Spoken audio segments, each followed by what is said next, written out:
For more than 2 decades, the relationship between the United States and Venezuela has been one of the most volatile in the Western Hemisphere, a slow-burning fuse of ideological clashes, economic pressure, and escalating rhetoric. It began in the early 2000s when a fiery leftist leader rose to power in Caracas, challenging Washington's influence in Latin America and forging alliances that alarmed policymakers in the U.S. Over the years, accusations flew back and forth: human rights abuses, election irregularities, and ties to international narcotics networks. Washington responded with layered restrictions, first on arms sales, then targeting individuals, and eventually broadening to choke key sectors of the Venezuelan economy. By the late 2000s, the pressure intensified dramatically. Financial sanctions hit government bonds and the vital oil industry. Diplomatic ties were severed.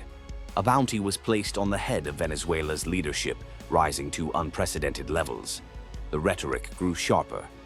Talk of a military option echoed from the White House, repeated over years as crises deepened: hyperinflation, mass migration, and political standoffs that drew in global powers. In 2025, the temperature rose further. A massive U.S. military presence built up in the Caribbean. Strikes targeted vessels accused of trafficking illicit cargo. Whispers of regime change, drug wars, and resource control dominated headlines. Many wondered, how far would this go? Then, in the pre-dawn darkness of January 3rd, explosions shattered the silence over Caracas. In a stunning operation, U.S. forces conducted airstrikes across the capital and surrounding areas, and announced the capture of President Nicolas Maduro and his wife, Celia Flores. They were swiftly extracted from Venezuelan soil. President Trump declared the mission a success, stating American forces had seized the longtime leader to face justice in the United States, and that Washington would now guide Venezuela's future. The Venezuelan government condemned it as an act of aggression, demanding an emergency UN Security Council meeting.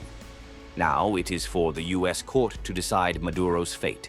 But it is also for you to decide whether the sanctions imposed by the U.S. were responsible for the decaying economical, socio-political conditions, or was it just Maduro's flawed intentions, as Trump suggests? Was Maduro acting or responding to America's actions? Who is the real devil in this scenario, Maduro or Trump?